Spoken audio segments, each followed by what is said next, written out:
ಇದು ಚಿಕ್ಕನಾಯಕನಹಳ್ಳಿ ಪಟ್ಟಣ ಹೃದಯ ಭಾಗದಲ್ಲಿ ಪೈಪ್ ಹೊಡೆದು ನೀರು ಇಷ್ಟೊಂದು ವೇಸ್ಟ್ ಆಗ್ತಾ ಇದೆ. KSRTC ಎಂಟ್ರಿ ಆಗುತ್ತಲ್ಲ ಆ ಭಾಗದಲ್ಲಿ ಸುಮಾರು ದಿನಗಳಿಂದ ನೀರು ಹರಿತಾ ಇದೆ ಅಂತ ಇಲ್ಲಿ ಜನ ಹೇಳ್ತಾ ಇದ್ದಾರೆ. ದಯಮಾಡಿ ಇದಕ್ಕೆ ಸಂಬಂಧಪಟ್ಟಂಥ ಅಧಿಕಾರಿಗಳು ಯಾರಾದರೂ ಇದ್ದರೆ ಈ ಕಡೆ ಮೊದಲು ತುರ್ತಾಗಿ ಗಮನವನ್ನು ಹರಿಸಬೇಕು. ಸುಮಾರು ನೀರು ಪೋಲಾಗ್ತಾ ಇದೆ, ಅದು ಬೇಸಿಗೆ ಕಾಲದಲ್ಲಿ ನೀರು ಮುಗಿಯ ಅನ್ನೋದನ್ನು ಜಲಮಂಡಳಿ ಅರ್ಥ ಮಾಡ್ಕೋಬೇಕು. Thank you.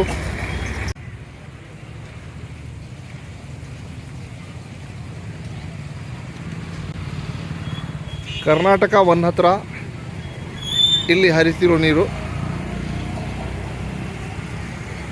ಆದರೆ ಚಿಕ್ಕನಾಯಕನಹಳ್ಳಿನಲ್ಲಿ ಪೈಪ್ ಲೈನ್ಗಳು ಭಾರಿ ಹೊಡೆದಿದ್ರು ಕೂಡ ಅದರ ಕಡೆ ಗಮನ ಯಾರೂ ಕೊಡ್ತಾ ಇಲ್ಲ ಅಂತ ಕಾಣುತ್ತೆ ಸರ್. ದಯಮಾಡಿ ಇದನ್ನು ಒಂದು ಕಳಿಸ್ಕೊಡಿ.